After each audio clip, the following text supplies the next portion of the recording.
नमस्कार दोस्तों, अब सभी लोगों को हम लोग का चैनल क्रिक गुरुस में फिर से स्वागत है।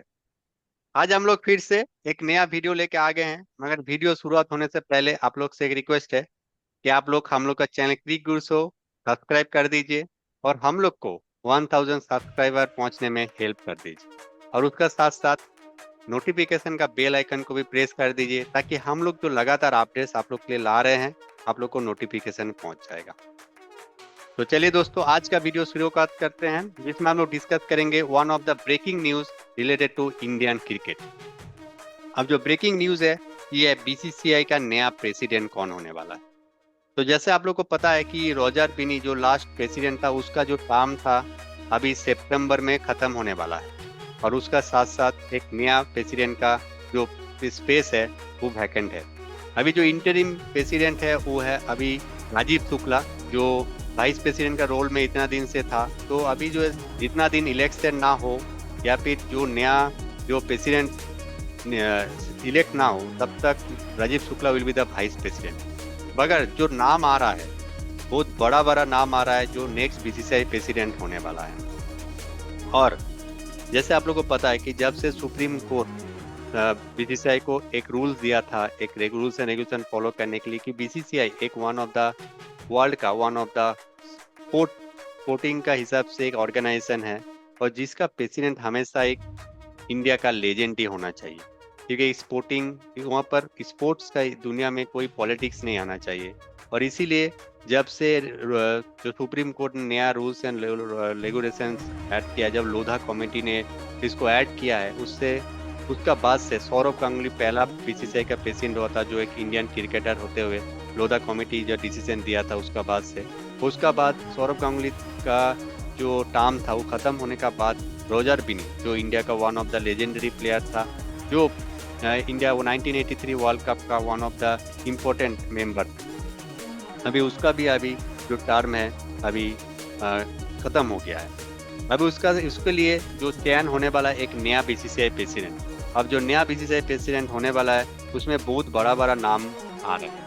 और ऐसे भी सुनाई दे रहा है कि जो one of the legendary Indian cricketers जिसका बहुत सारा रन्स भी है इंडिया की तरफ से और एक बिग फिगर भी है, और उसमें सबसे जो बड़ा नाम आ रहा है वो है God of cricket, that is Sachin Tendulkar.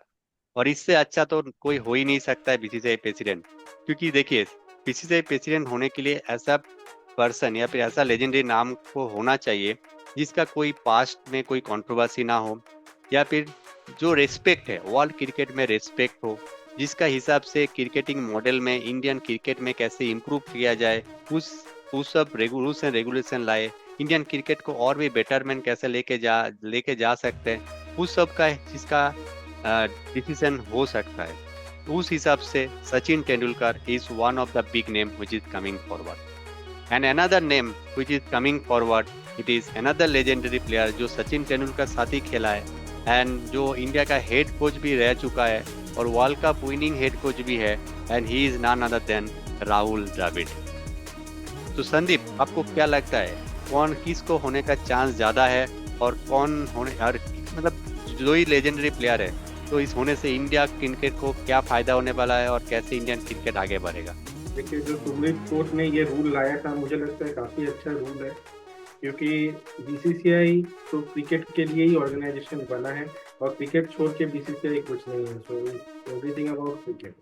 सो जो प्लेयर कंट्रीब्यूट किया है इंडिया का होके, जो पहले बीसीसीआई बोर्ड का इम्पोर्टेंट प्लेयर रह चुके हैं, तो वही प्लेयर कोई रहेगा। यही होना चाहिए as a president of the BCCI.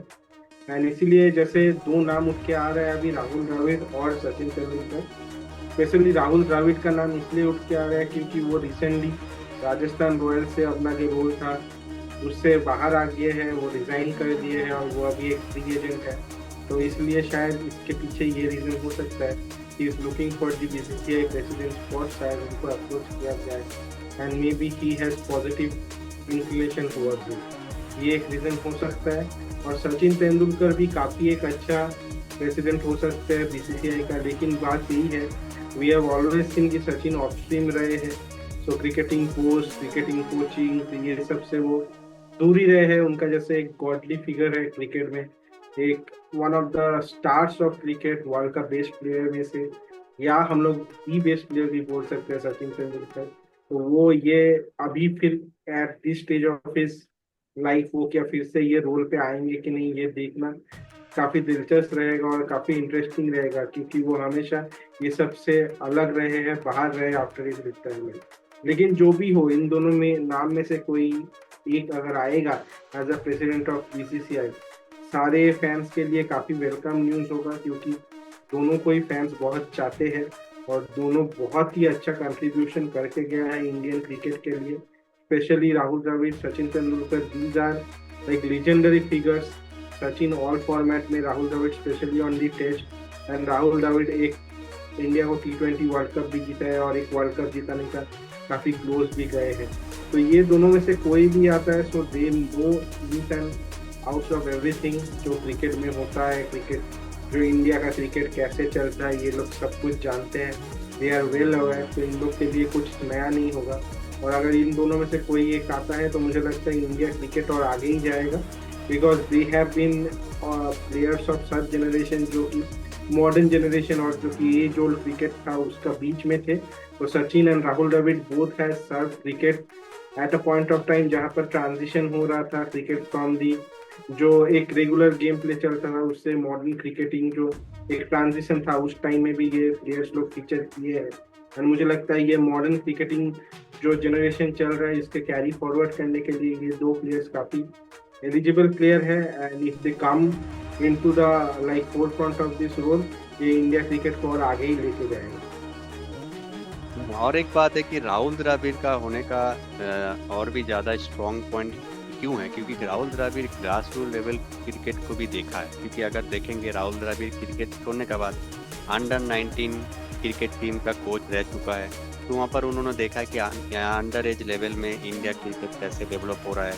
क्योंकि और राहुल द्रविड़ बहुत सारा रूल्स एंड रेगुलेशंस नया भी लाया था, जैसे अंडर 19 क्रिकेट में एक प्लेयर 2 बार अंडर 19 वर्ल्ड कप नहीं खेल सकता है। उसके बाद जो एज का डुप्लीकेसी होता था, गलत एज, उसके लिए भी बहुत स्ट्रिक्ट रह चुका है बीसीसीआई। अगर ऐसा होगा तो उस प्लेयर को बैन किया जाता है। तो बहुत स्ट्रिक्ट रूल्स एंड रेगुलेशन लाया जो इंडियन क्रिकेट के लिए अच्छा हुआ है। और उसका साथ साथ राहुल द्रविड़ एनसीए का भी हेड था। क्योंकि अभी जैसे NCA is the cricketing head, national cricket academy वो जो बेंगलोर में है उसका हेड है, जहाँ पर हर एक प्लेयर ऑल ओवर इंडिया का प्लेयर्स वहाँ पर जाते हैं।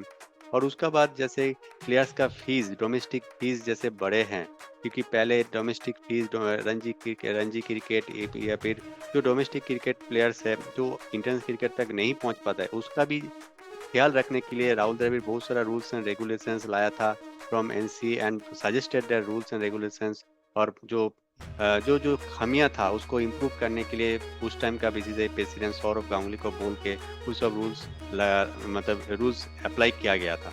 तो इस हिसाब से राहुल द्रविड़ को not only cricket, ground level cricket, young players का डेवलपमेंट, प्लेयर्स का वेलफेयर समझना, हर एक चीज़ में उसका ज्ञान है और हर एक चीज़ में उसका एक इमेज है कि अच्छा करता है। हमेशा he is a selfless player, selfless man, जो हमेशा इंडियन क्रिकेट के बारे में अच्छा सोचा है, क्रिकेट खेला है, कैप्टेंसी किया है, कोचिंग किया है, अंडर 19 कोचिंग किया है, एनएससी का हेड। तो इंडियन क्रिकेट का जो भी बड़ा बड़ा रोल्स होता है हर एक रोल्स में उन्होंने रहा है और इंडियन क्रिकेट को बहुत अच्छी तरीके से समझा है, इन एंड आउट। और इसके लिए Rahul Dravid is a very good option अगर होगा, then it will be very good for Indian cricket taking forward.